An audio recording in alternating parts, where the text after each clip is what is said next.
Hi, I'm Aaron David Miller, Vice President of the Woodrow Wilson International Center for Scholars, and it's truly an honor and privilege for me to be here today to wish you extraordinary success on this, the third anniversary of the founding of Yale Young Leaders.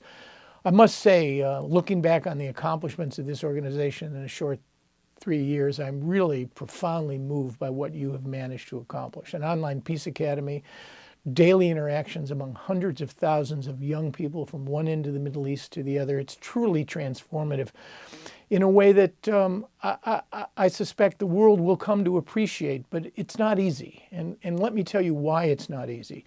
Not to demoralize you, but to inspire you. A week or so before the Camp David Summit in July of 2000, I was one of the U.S. negotiators privileged to be there. I got a call from John Wallach, who was the founder of Seeds of Peace, an organization much like Yella that brings young Arabs and Israelis, Indian and Pakistanis and Afghans into coexistence programming with a view toward doing what you do, to transform attitudes. Governments may be able to change the situation on the ground in conflicts, but people deliver peace. People change attitudes. And John came to me a week before the summit with a very emotional appeal. And his appeal was to have a delegation of young Israelis and Palestinians to come to the summit at Camp David, where President Clinton had invited Yasser Arafat and former Israeli Prime Minister Ehud Barak to what was supposed to be a conflict-ending summit to end the Israeli-Palestinian conflict. John appealed to me emotionally.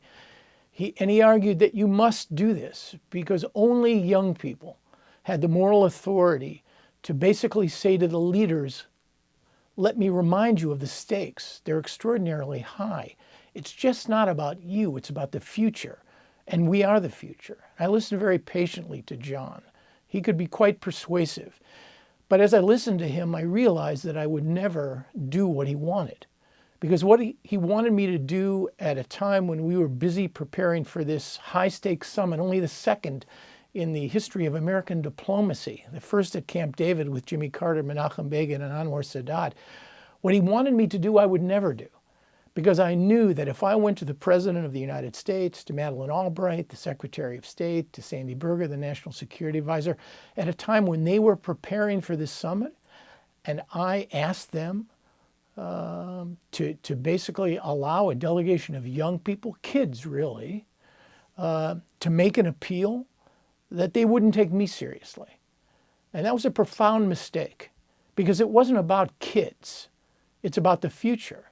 That was a very fateful summit, and whether or not young Israelis and Palestinians could have changed the minds of Yasser Arafat and Ehud Barak, I profoundly doubt, but it changed me. I went on to become president of Seeds of Peace for several years, and I saw with my own eyes the power of transformation. I understood what young people can do, what they meant, what they represented. And this is the challenge that you face, to convince the adult world, the ones that are here like me for only a short period of time, that in fact young people can make a difference. They do make a difference, and they need to be listened to. This story had a profound impact on me. I'll never make that same mistake again. Taking young people seriously is critically important because it means taking the future seriously. You have a tremendous challenge in front of you. Changing attitudes, changing perceptions and behaviors of those caught up in conflict is never easy. But my message to you is don't despair. Do not give in to the forces of cynicism and demoralization that could easily take hold of you. Keep fighting for what you believe in.